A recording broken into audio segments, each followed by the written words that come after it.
بہلول کا نام آپ نے سنا، بہلول اس کا لقب ہے، اس کا اصلی نام وہب ابن عمرو ہے، یہ کوفہ کے رہنے والے تھے، منصور ہارون رشید کے زمانے کے، اور ہارون رشید کا جو زمانہ گزرا ہے دوسری صدی ہجری کا زمانہ ہے۔ خلفائے بنو عباس صحابہ کرام کے جو دور تھے، 4 خلیفہ، وہ دور خلفائے راشدین کا کہلاتا ہے، اور حضرت امیر معاویہ رضی اللہ تعالیٰ عنہ کے بعد جو حکومت بنی ان کے زمانے سے یہ دور اموی کہلاتا ہے، بنو امیہ کی عہد حکومت۔ اور بنو امیہ کے عہد حکومت کے خاتمے کے بعد جو خلیفہ بنا اور خلافت جس خاندان میں گئی، اس خاندان کے جتنے حکمراں ہوئے سب کو بنو عباس کہا جاتا ہے، عہد بنو عباس۔ تو یہ جو بادشاہ تھا ہارون رشید خلفائے بنو عباس میں سے تھا، دوسری صدی ہجری کا یہ بادشاہ ہے، اور اسی زمانے میں یہ بہلول بھی تھے۔ یہ ہارون رشید حج کو گئے تھے، بہلول کی سے ملاقات ہوئی اور انہوں نے بادشاہ کو کچھ نصیحت کی، تو بادشاہ ان کو اپنے ساتھ بغداد لے آیا، اور بغداد میں 2 دریا بہتی ہے، ایک دریائے فرات ہے، دریائے دجلہ ہے۔ دریائے دجلہ بیچ بغداد سے گزرتی ہے، جس طرح یہاں گنگا ہے کئی شہروں کے بیچ سے گزرتی ہے۔ تو یہ بہلول جو تھے، لوگوں نے لکھا ہے کہ یہ خلفائے بنو عباس میں سے جو اس وقت بادشاہ تھا ہارون رشید، اس کے ننیالی رشتہ داروں میں سے بھی تھا۔ بہرحال جو بھی ہو، یہ بہلول جو تھے وہ لوگوں کی نظروں سے دور رہتے تھے،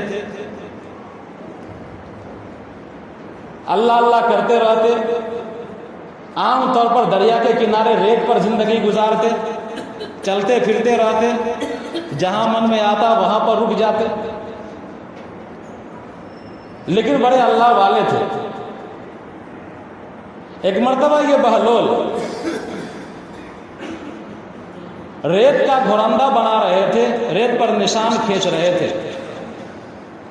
اور ہارون رشید کی جو بیوی تھی ملکہ زبیدہ، بڑی نیک خاتون بھی تھی، بڑی جرأت و ہمت والی خاتون بھی تھی۔ تو اس نے دیکھا کہ بہلول ریت پر بیٹھا ہوا ہے اور کچھ بنا رہا ہے، یہ اپنی کنیزوں کو لے کر کے گئی اور وہاں پر پہنچ کر پوچھا بہلول سے کہ بہلول کیا کر رہے ہو؟ تو بہلول نے جواب دیا کہ میں گھر بنا رہا ہوں۔ ملکہ نے پوچھا کہ یہ گھر کیسا ہے؟ کہا جنت کا محل ہے۔ گھر کیسا ہے؟ جنت کا محل ہے۔ ملکہ نے کہا کہ بیچو گے؟ تو ہاں بیچوں گا۔ ملکہ نے پوچھا کیا قیمت ہے؟ کہا 3 دینار۔ ملکہ نے 3 دینار دیا اور بہلول نے نشان کھینچ دیا، اس پر لکھ دیا زبیدہ، اور کہا جا دستاویز بعد میں دیں گے۔ یہ واقعہ ہو گیا۔ اس نے آ کر کے اپنے شوہر ہارون رشید سے واقعہ سنایا، ماجرا بیان کیا، تو ہارون رشید نے اس کا مذاق اڑایا۔ میاں بیوی کے درمیان بات ہوتی ہے تو بہت ساری باتیں مذاق میں اڑا دی جاتی ہیں، تو اس نے زبیدہ کا مذاق اڑایا۔ بعض لوگوں نے یہ لکھا ہے کہ ملکہ کے ساتھ بادشاہ بھی موجود تھا۔ بہرحال ہارون رشید رات میں سویا تو اس نے خواب میں دیکھا کہ بہت شاندار جگہ ہے، عالی شان محلات ہیں، طرح طرح کے باغات ہیں، طرح طرح کے پرندے ہیں، اور ایک بڑا برج خلیفہ جیسا ٹاور موجود ہے، قلعہ موجود ہے جس پر لکھا ہوا ہے زبیدہ۔ ہارون رشید اس قلعے کے قریب جاتا ہے کہ یہ میرے بیوی کا محل ہے، میں اس میں داخل ہو جاؤں، لیکن دربان روک دیتا ہے کہ نہیں، تم یہاں جا نہیں سکتے، نو انٹری ہے تمہارے لیے۔ اس نے کہا کہ یہ میری بیوی کا محل ہے، میں اندر جا کر کے دیکھوں تو یہ کیسا محل ہے؟ تو اس نے کہا کہ اس میں جس کا نام لکھا ہوا ہے اسی کی انٹری ہوتی ہے، اور جس کا نام لکھا نہیں ہے اس کی نو انٹری ہوتی ہے۔ نیند ٹوٹ گئی۔ صبح کو پریشان ماجرا بیان کیا بیوی سے، اپنے خداموں کو بلایا، اور بادشاہ تھا، عقل والا تھا، وہ سمجھ گیا کہ کل جو سودا ہوا ہے، یعنی ہماری بیوی نے جو 3 دینار دے کر کے جنت خریدا ہے بہلول سے، وہ پکا سودا ہے، بہلول کی دعا اس کو مل گئی ہے، اللہ نے اس کی دعا قبول کر لی ہے۔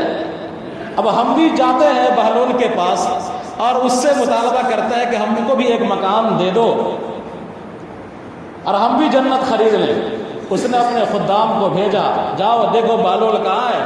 تو اسی طرح ریت پر وہ گھروندہ بنا رہے تھے یا نشان کھینچ رہے تھے، ان کو لا گیا دربار میں، اور دربار میں خلیفہ نے، بادشاہ نے، ہارون رشید نے بہلول سے کہا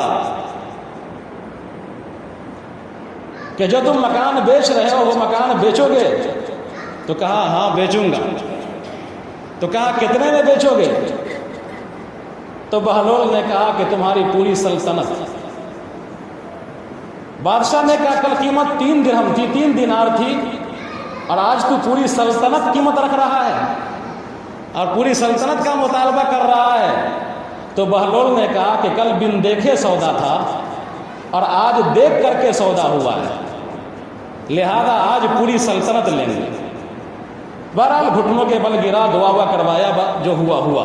تو کہنا یہ ہے اس واقعہ سے کہ ایمان بالغیب اللہ کو مطلوب ہے، ورنہ مرنے کے وقت سب کو ایمان آ جاتا ہے، اور مرنے کے وقت تو فرعون بھی کہتا ہے کہ آمنت برب موسیٰ و ہارون، کہ میں ایمان لے آیا موسیٰ اور ہارون کے پروردگار پر۔ کیوں؟